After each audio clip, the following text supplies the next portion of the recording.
The following story is a work of fiction based on true events. Some characters and organizations may be fictitious. However, I'm not actually an animated person. I'm real. Like 100%, this is just a voiceover. Anyways, I know some of you guys are concerned if some of my stories are real or fake, so let me just tell you my most real story ever. And that is the story of when my stalker became my girlfriend. Brought to you by today's theme of reading/responding to hate comments. Now this all started after my stalker had already agreed to leave me alone, but unbeknownst to me at the time, she had a plan of her own to make sure that didn't happen. I still don't understand why we had to go all the way across town just to see some crazy fortune teller lady. She's not a fortune teller. That stuff isn't real. She's a psychic. How much does Terry secretly like me? I knew it! That's not how it works, Summer. You have to ask it a yes or no question. Forget it. Tell me, why is it that we're here again?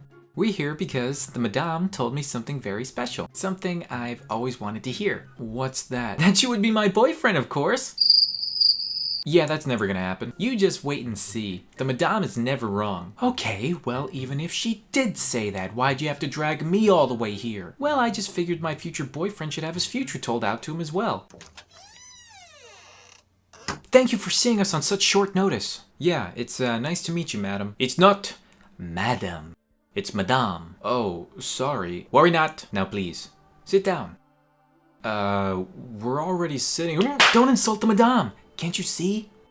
How was I supposed to know she's blind? Don't you watch movies? They're always blind. Enough chit-chat. I'm blind, not deaf. Now then, what is it you wanted to ask? Well, you see, madame, I brought my future boyfriend here with me to ask about his future, just as you helped me with mine. Ah, yes. Boy, friend. Give me your palm.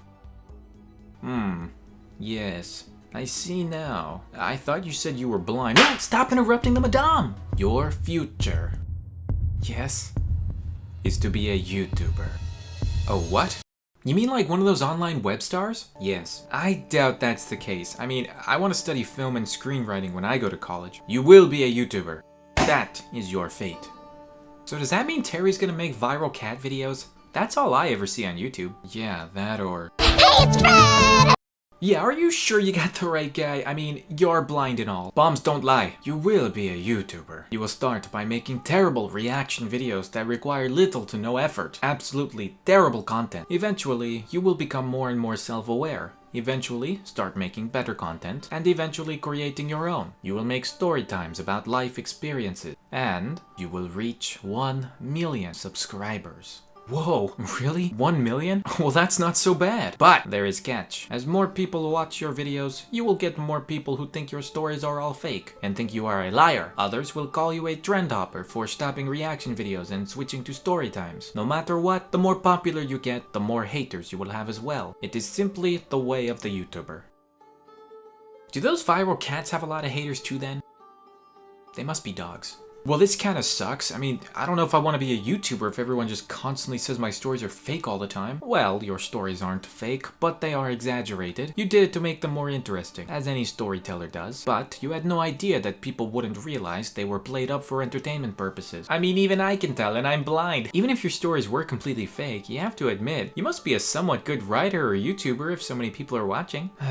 So is there any way for me to fix my future so people won't constantly complain about the stories being fake? Or accusing me of being a trend hopper just because I decided to move away from making one type of content? There is a way. We will visit 3 different content creators, all of whom are respected in their own right. Each of them will provide you with an insight of how to show your audience the truth. The truth? That you are an entertainer at heart. And so, the most important thing is keeping your fans entertained. The first person we will visit is a famous webcomic author known as Merryweather Comics. What does a webcomic author have to do with me? One of the things people were hating on you for was that you don't draw your own illustrations, but you have artists who work for you instead. But I'm still confused on what that has to do with Mary.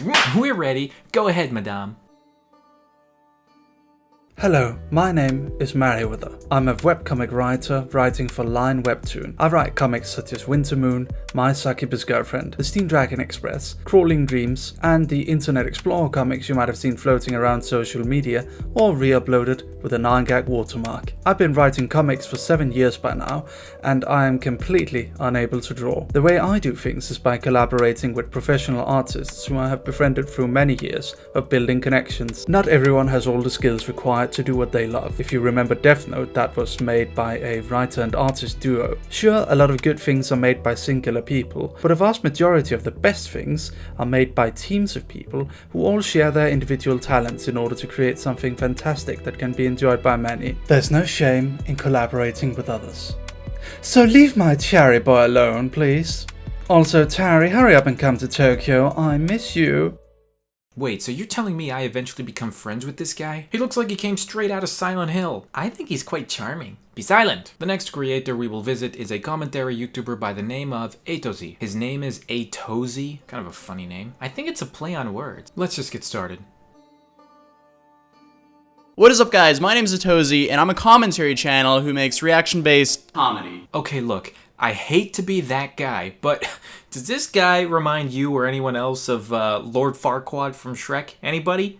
No? Okay, just me. Now, Terry asked me to chime in on some of the criticism he received from jumping from a reaction-based channel to a animation channel, which really surprised me when we received criticism from jumping to an easier genre of videos to create to a harder genre. Like, what? So now he's making different videos. And if his general audience enjoys it, I don't see a problem. I mean, I guess he just wants to challenge himself rather than just reacting to content.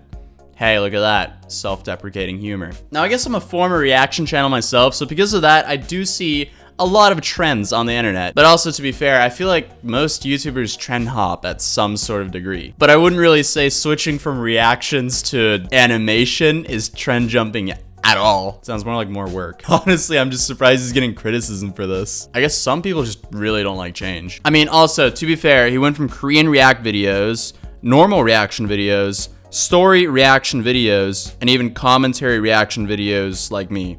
And now he does animations. I mean, a sweet spot for his channel might be mainly animations, but a few commentary videos here and there, just to keep a more steady content flow. But yeah, I just had to let the slowest but loudest moped ever pass. But yeah, I talked to Terry personally about why he stopped reacting to comics. And long story short, I guess he just looked at how many comics he had left and realized there wasn't really a lot of them. Today, guys, we are going to be reading another horror story from the man, the myth, the legend himself, Atozy. I'm also going to be honest here and say I don't really know who that is, but I do have a gong, so I'm cultured.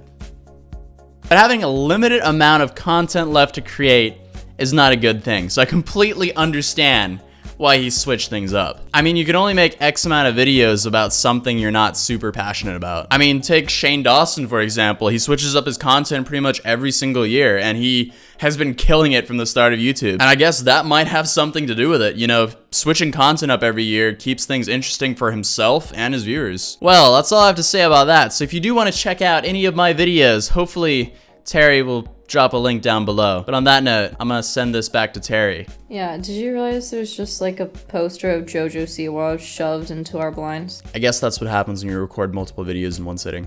You forget certain props. The last creator we will visit is a critique channel known as DaftPina. DaftPinata? Sorry, but what is it with all these guys having such weird names? Do not speak ill of the Pina. He is respected in the storytime community and will give you insight on how to stop people from calling your stories fake. I like pina coladas. Let's just begin. Alcohol-free, of course.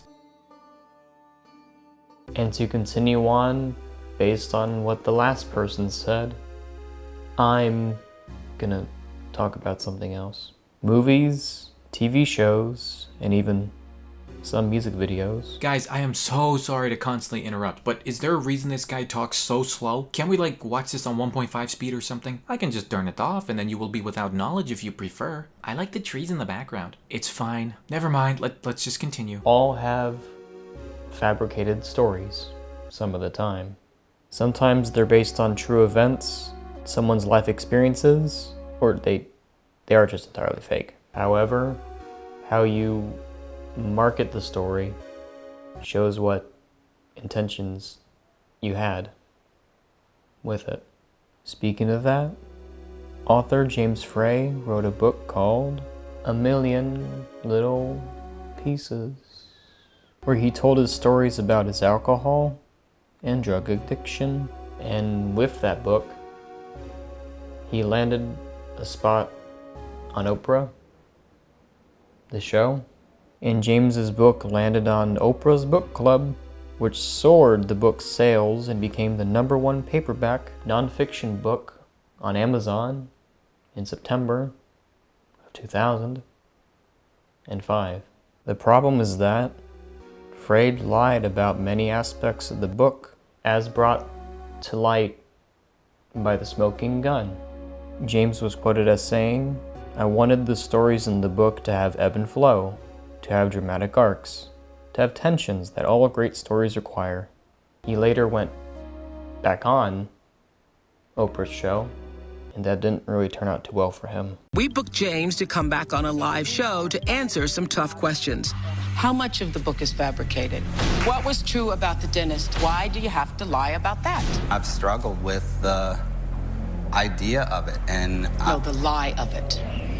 That's a lie. That kind of fame from lying does get profit, but at the chance of angering Oprah and her fans, then it's not a chance worth taking. Another case of lying would be prank YouTubers faking content for views.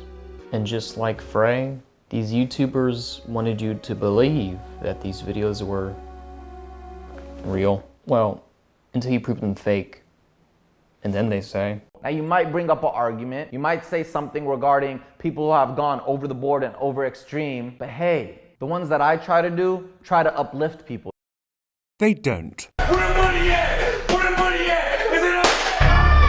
Animated storytellers, like prank YouTubers, often stretch the truth for content. However, stories do change over time based on many factors, such as how many times you told it, how long ago the event was, and even how you tell the tale. Going back to animated storytellers, I talked to Terry about his concerns, about other people's concerns, about his stories being fake. And I suggested letting his audience know that some of the story's elements may have been exaggerated, or perhaps just actually fictionalized. And just as I mentioned with Frey and prank YouTubers, purposefully deceiving your audience about something for profit is bad on your part. However, if you are open about how fictionalized your actual story or narrative is, then you'll be spared the wrath of Oprah. That's a lie. Wow. Thank you, Madame. I think this really has opened my eyes on a lot of things. And with what I've learned from you and the other content creators, I think I know exactly what to do. I'll make a YouTube video about it. That's the spirit. Now be gone. I must catch up with Toniak Pro State 3. Don't you mean Pro Skater 3? Nope. See? I told you you'd learn something useful from this. Yeah, I'm sorry I doubted you, Summer. You're a good friend. I think we're finally getting somewhere. Congratulations, your fortune has come true. Come true? But I thought you said I'd become his girlfriend. Yes, girl who's a friend. I see no problem. Plus, can't you see the space between girl and friend in the title? Wait, this whole thing is a YouTube video? Aw, fuck! Hey guys, thank you so much for making it to the end of the video, and a big shout out to all the YouTubers who helped bring this video to life. You can go check out their stuff and subscribe to them. All of their links are down below in the description. As you guys could probably tell, I wanted to make a video about responding to hate comments without actually responding myself. I don't know. I just wanted to make a fun video about hate comments while at the same time giving you guys a normal story time, and also at the same time do my first collab video in a while. And again, big shout out to Merryweather Comics, Atozy, as well as DaftPina for participating. Also, lastly, kind of important guys, I do have a Twitter and Instagram, and they're both at TerryTV. Be sure to follow me there if you're bored. If you guys enjoyed the video, be sure to leave a like, hit that sub button if you're new, and until next time, I will see you guys in the next video. Good night.